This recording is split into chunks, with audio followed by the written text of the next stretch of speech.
Hello everyone, आप सभी का हमारे चैनल पर मनीष माही यूथ आइकन पर हार्दिक स्वागत है, हार्दिक अभिनंदन है। आज के क्लास में हम लोग दो चरों वाला रैखिक समीकरण प्रश्नावली 4.1 को पूरा डिटेल में सॉल्व करेंगे और समझेंगे। आज मैं आप लोगों को इस वीडियो के माध्यम से एक्सरसाइज 4.1 को बहुत ही आसान, बहुत ही ज़्यादा आसान बनाने वाला हूँ। So guys with me till the end of the video. Part यानी चैप्टर जो है, चैप्टर को शुरू करने से पहले, चैप्टर को आरंभ करने से पहले कुछ बेसिक कॉन्सेप्ट है जिसको हम लोग बारीकी से देखेंगे ताकि चैप्टर बनाने में बहुत ही आसानी से हम लोग बनाएंगे, बनाने में कोई परेशानी नहीं होगी। गाइज, चैप्टर का जो नाम है दो चर वाले रैखिक समीकरण, बारीकी से हम लोग इस कॉन्सेप्ट को देखेंगे। दो चरों वाला रैखिक समीकरण,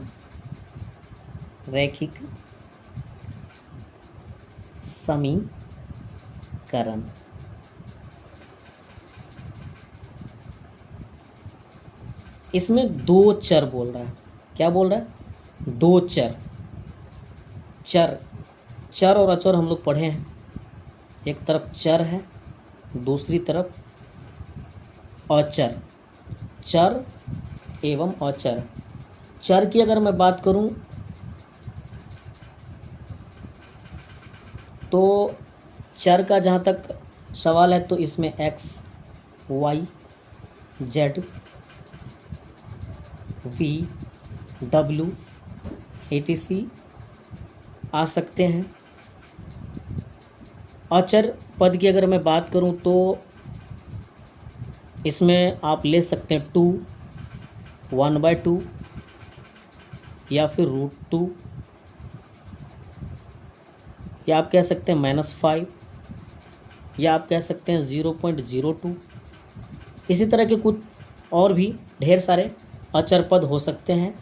चर पदों में हमने देखा x, y, z, v, w, alpha, beta, gamma आदि ये सब आते हैं।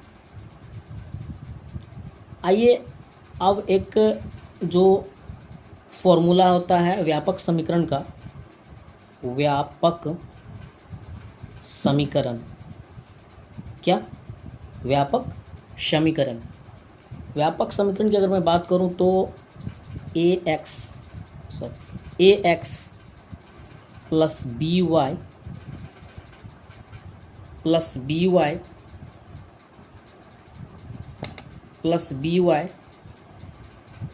प्लस c = 0, ये व्यापक समीकरण का फॉर्मूला है। इसे आप याद रखें। ax plus by plus c = 0। यहाँ अगर मैं बात करूँ, जहाँ इसका जो गुणांक है a, y का जो गुणांक है b और c भी एक अचर पद, a b c ये कैसा पद है? ये अचर पद है। अचर, ये क्या है? अचर। इसका अचर हो गया जो कि गुणांक में है। x का गुणांक a है, y का गुणांक b है और ये अचर है। तो कहने का मतलब a b c कहा जाए तो वास्तविक संख्या।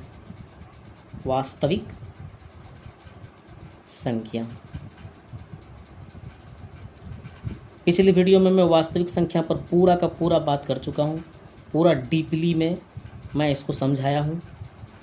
तो आप चैनल के या मैं इस वीडियो के डिस्क्रिप्शन में लिंक दे दूंगा, आप जा कर के वहाँ पर देख सकते हैं। वास्तविक संख्या पर पूरी की पूरी बात मैं कर रखा। ठीक है जी। अगर मैं बात करूं x y की, अगर मैं बात करूं जो चर है ना, जो चर है ये और ये अचर पद है, ये दोनों चर है, एक्स लगा हुआ है, वाई लगा हुआ है, क्योंकि दो चर आप देख रहे हैं, एक चर एक्स है, दूसरा चर क्या है, वाई है, और ये क्या है, सी जो है अचर पद है। तो यहाँ पर जो दो चर है ना, दो चर की अगर मैं बात करूँ, पहला एक्स और जो दूसरा है ना वो है वाई। इस पर अगर नहीं घात की अगर मैं बात करूँ, नहीं कुछ है तो एक है, नहीं कुछ है तो एक है, घात कितना है, नहीं कुछ है तो एक है, और जिसका घात एक हो ना तो वो रैखिक समीकरण के अंतर्गत आता है, उससे हम लोग रैखिक समीकरण बोलते हैं। क्या बोलते हैं? रैखिक समीकरण। ठीक है जी, वो रैखिक समीकरण कहलाता है। आइए कुछ एग्जाम्पल्स के माध्यम से इस चीज़ को हम लोग क्लियरिफाई करते हैं। सम एग्जाम्पल,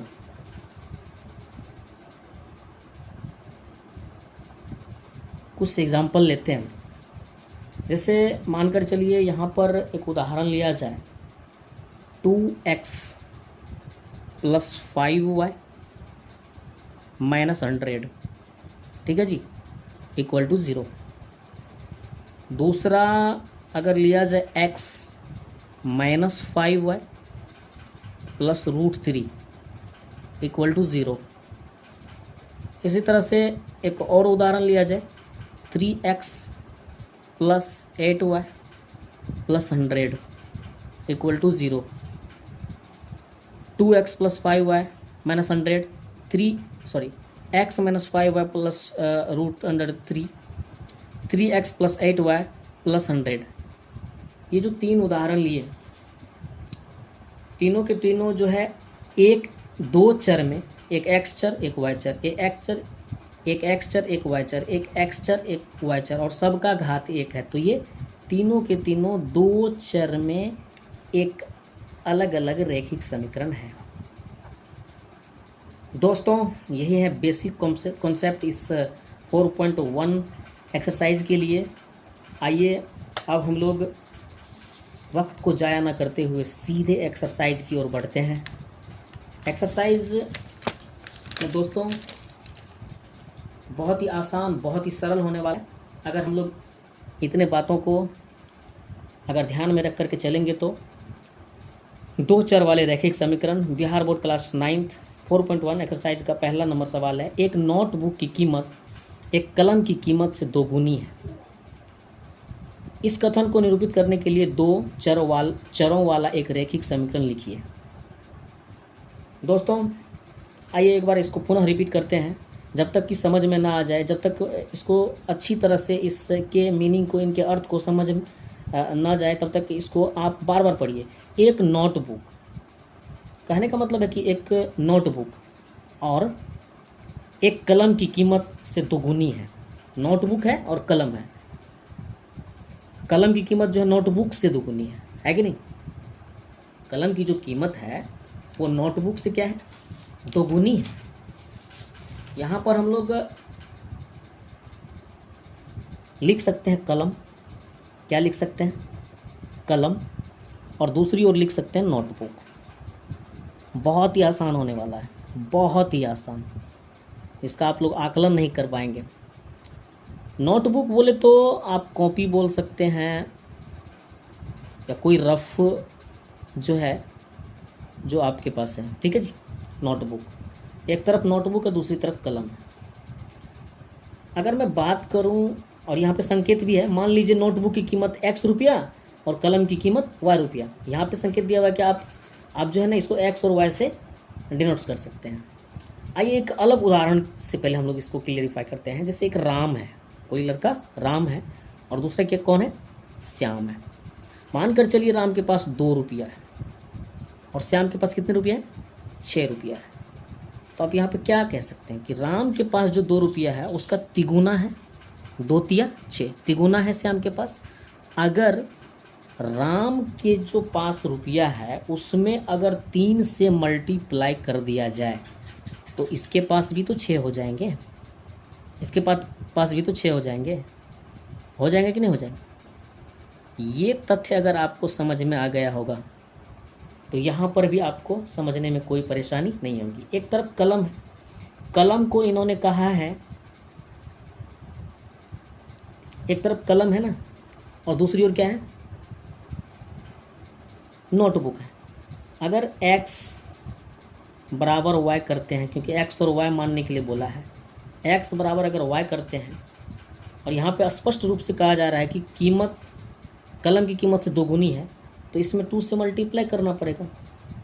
ये दोगुनी तो है, इसमें 2 से मल्टीप्लाई करना होगा। अगर इसको दूसरे शब्दों में लिखें तो 2x, y को अगर इधर लाते हैं तो -y होगा। क्या होगा? -y equal to 0। यही तो था, यही तो था। इसी रूप में तो कह रहा था लिखने के लिए, यही हमारा और आपका आंसर। इसी रूप में इसको कह रहा था व्यक्त कीजिए। क्या कीजिए? निरूपित कीजिए। ठीक है ना, 2 चरों में, एक चर ये, एक चर ये, 2 चरों में हमने क्या कर दिया? इसे निरूपित कर दिया। गाइस, मैं आशा करता हूँ कि आपको ये जो डिटेल्स था, आपके डॉट्स को मैंने क्लियर किया। पहला नंबर का जो सवाल था उसको हम लोग अच्छी तरह से देख चुके हैं। आइए दूसरे नंबर के क्वेश्चन पर हम लोग बारीकी से देखेंगे। दूसरे नंबर का जो सवाल है उसको हम लोग पढ़ते हैं। निम्नलिखित रैखिक समीकरण को ax + by + c = 0 के रूप में व्यक्त कीजिए और प्रत्येक स्थिति में a, b और c के मान बताइए। 1 2 3 4 5 6 7 8, 1 से लेकर 8 तक का जो ये समीकरण दिया हुआ, इसको व्यापक आपने देखा कि जो व्यापक समीकरण का जो सूत्र था ax + by + c = 0, इसके रूप में व्यक्त करने के लिए बोल रहा है। बहुत ही आसान, बहुत ही सरल है दोस्तों। इसको हम लोग बारीकी से देखने का प्रयास करेंगे और बहुत ही आसान है, जिसका हम और आप आकलन नहीं करेंगे, कर पाएंगे। 2 नंबर का सवाल है, 2 का जो 1 नंबर सवाल है, इसको एक बार हम लोग पुनः लिखेंगे। ऊपर तो लिखा हुआ है, सवाल है 2x + 3y = 9.35, और इस पर लकीर भी है। अगर हम इसको बराबर की साइड कुछ भी नहीं रहने देना है, सिर्फ 0 के अलावा 2x + 3y, अगर इस 9.35 को अगर इधर लाते हैं, बराबर की इस साइड लाते हैं, चिन्ह में परिवर्तन होगा। यहाँ पे प्लस है तो माइनस हो जाएगा, है कि नहीं? तो इस साइड लाने के लिए -9.35 और इधर 0, इधर क्या देंगे? 0 देंगे। यहाँ पे आप इसे समीकरण 1 मान सकते हैं, इसको समीकरण 1 मान लेंगे। समीकरण कितना हो गया? 1 हो गया। अब यहाँ पे हम लोग लिखेंगे समीकरण 1 की जो तुलना है ना, जो ऊपर बोल रखा है तुलना, किसके साथ? ax + by + c = 0 से करने पर ये लाइन हम लोग यहाँ पे लिखेंगे। और जैसे ही इसकी तुलना करेंगे ना, तो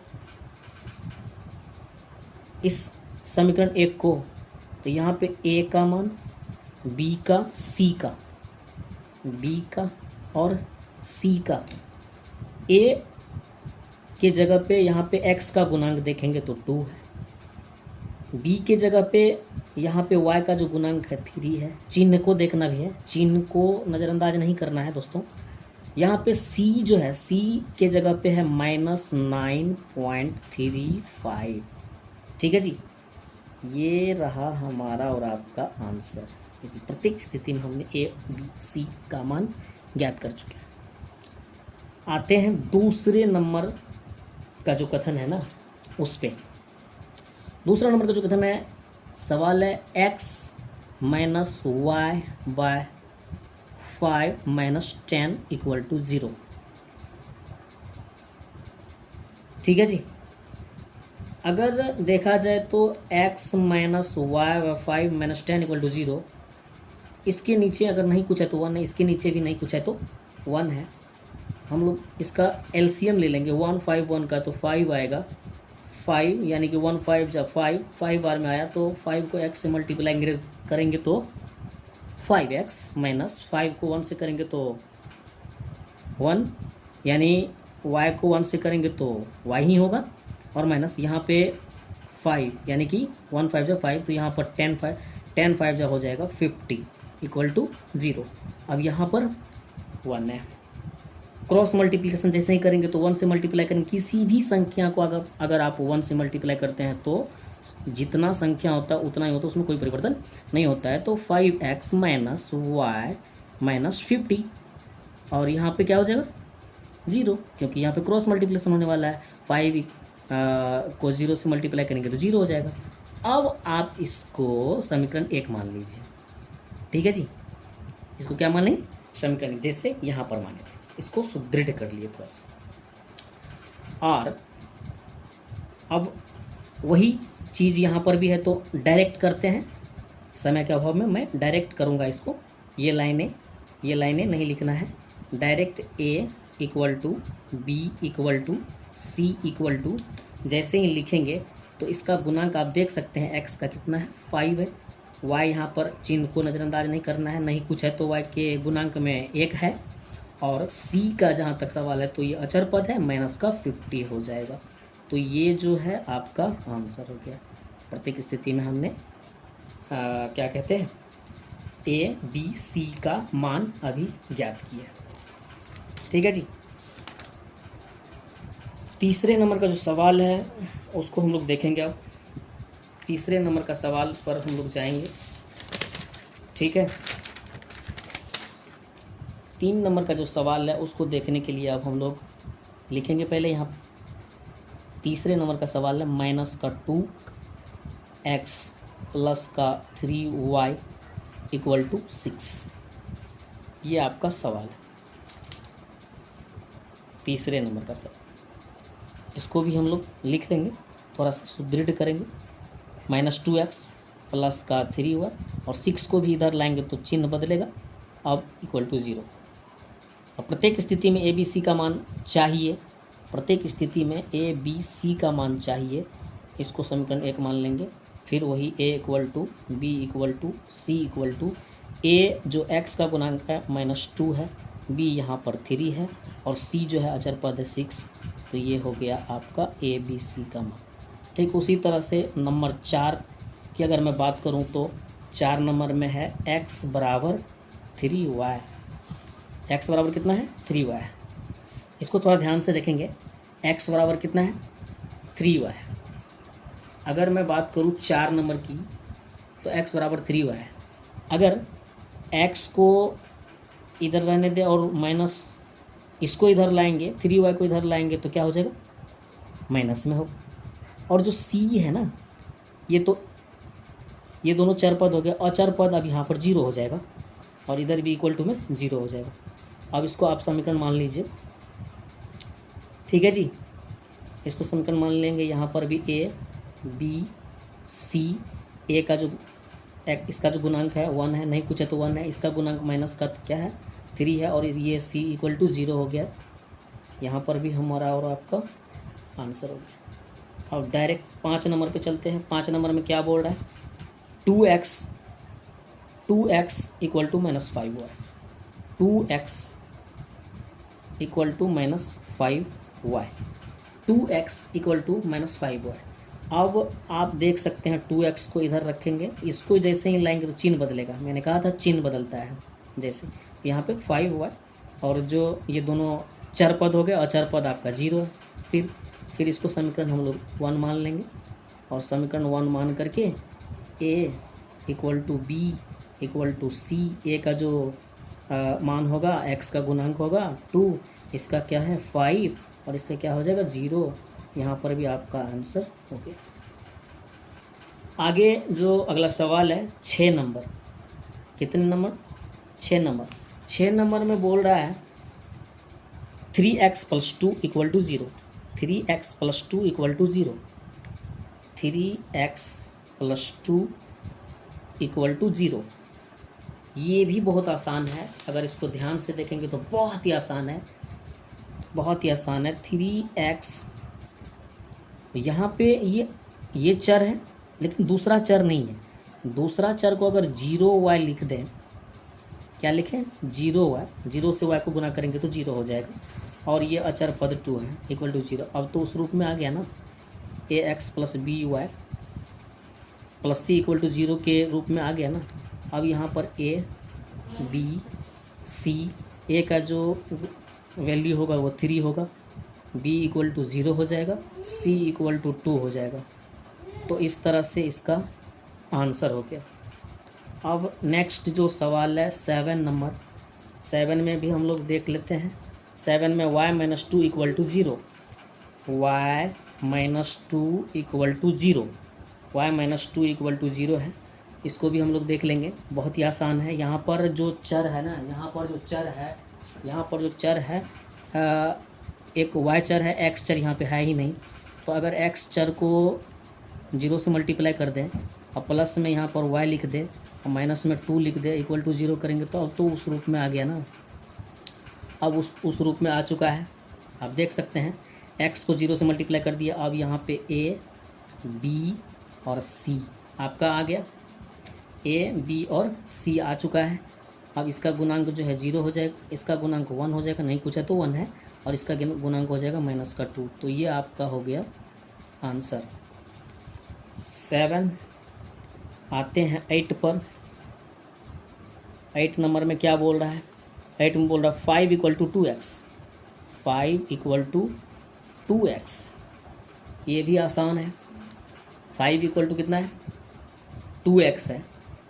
अगर आप 2x यहाँ पर लिखते हैं और इसको इधर भेजते हैं तो माइनस का क्या हो जाएगा? 5 हो जाएगा = 0। अगर 2x यहाँ पर पुनः लिखें तो ये अचर पद हो गया, और यहाँ पर अगर एक चर और लिखेंगे तो 0 को y से मल्टीप्लाई कर दीजिए और -5 यहाँ पे लिख दीजिए, बराबर में 0 दे दीजिए। अब तो ax + by = c + c = 0 के रूप में आ गया। इसको 1 मान लेंगे। यहाँ पर भी a, यहाँ पर भी b और c, इसका गुणांक हो जाएगा 2, और b का जो गुणांक इसका 0 हो जाएगा, और इसका क्या हो जाएगा? -5, जो कि ऋणात्मक है। ये हो गया आपका आंसर। तो इस तरह से हम लोग 1 से लेके 8 तक जो समीकरण था उसको ax + by + c = 0 व्यापक समीकरण के रूप में व्यक्त किए, और प्रत्येक स्थिति में a, b और c का मान बिल्कुल सरल, बिल्कुल आसान भाषा में इसको हम लोग आसानी से बना लिए। दोस्तों, आशा करता हूँ कि मैं आप लोगों को एक्सरसाइज 4.1 पूरी डीपली से समझाने का प्रयास किया। अगर वीडियो अच्छी लगी हो तो वीडियो को लाइक करें, शेयर करें, और हो सके तो चैनल को एक बार ज़रूर सब्सक्राइब करें। धन्यवाद। Thank you so much.